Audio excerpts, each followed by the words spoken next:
And it's something I'd like to suggest to you when I talk about you can't give away what you don't have.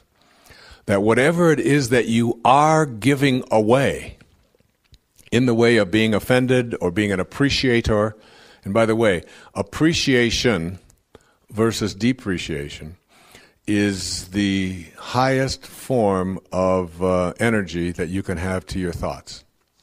In other words, every time you have a thought of depreciation, you have weakened yourself in some form. Any kind of a thought of depreciation. Whereas if you can shift a thought of depreciation into one of appreciation, even for that which you have been conditioned to believe deserves to be depreciated, if you can figure out a way to change and alter your thoughts, then you move into a higher energy. But more than moving into a stronger and a higher energy with appreciation, is that you move into a level of consciousness called synchronicity, in which you start to negotiate the presence of energy to serve as an attractor pattern.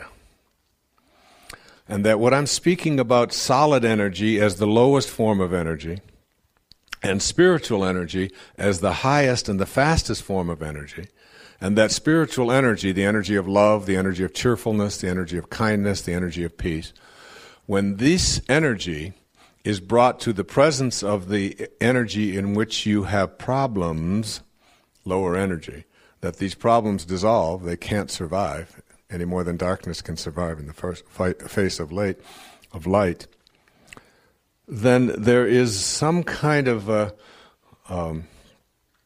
gap that you have to negotiate between the world of problem energy and the world of higher energy. But what you have to look at here, when I say you can't give away what you don't have, is to ask yourself, if I can't give away what I don't have, it means that I am giving away what I do have. And because it's the only thing I can give away. I have to have it to give it away. So, and if energy is the vehicle upon which things are attracted and come into my life, then what is it that I am sending out there, because it is in giving that we receive, what is it that I'm giving? What am I sending out there? What kind of energy do I send out there? And begin to look at that as the rationale and the explanation and the reasoning behind what is showing up in your life. That it really has nothing to do with what's going on outside of you in other people and in other events and in what other people are saying or doing or circumstances of your life.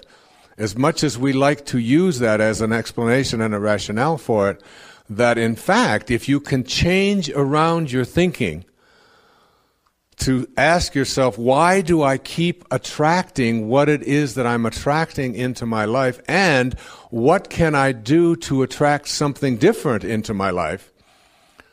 These things that we're calling attractor energies, that possibly, just possibly, I might be able to come to a place where I recognize that everything that's going on in my life, everything, I take responsibility for. And if I continue to attract the wrong people, or scarcity instead of abundance, or illness instead of health, or unhappiness rather than happiness, or fear rather than faith.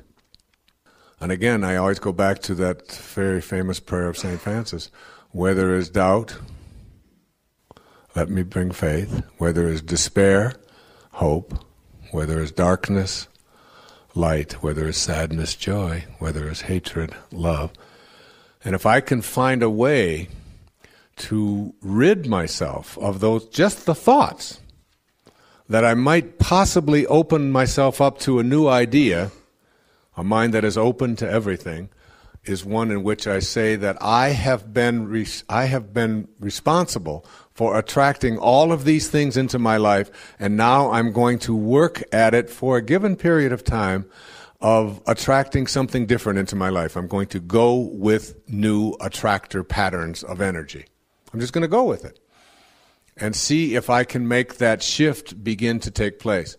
And this thing that I have referred to as synchronicity is something that Jung said is something that is very real and is very powerful and is something that you can access. Which means that as you reach a faster energy yourself, you see, if everything is energy and nothing happens until something moves, and everything is moving, then you yourself are just a great big bundle of energy. You are just vibrating, and if you are a bundle of energy, if you buy this idea that your hand and your feet and your eyes and your entire body is really nothing more than a series of very, very tiny subatomic particles all moving together very fast with spaces between them, and you see that and you can get that, then you recognize that there's got to be a frequency at which you are vibrating. It's got to be vibrating at some frequency. And if you can also accept the idea that if I could move to a faster and a higher, more spiritual energy, that I will literally change the vibration at which I am vibrating, then it begins with the thoughts. It begins with how I am processing and thinking thoughts, that I can absolutely get to a place where I can start to radiate out different kinds of energy.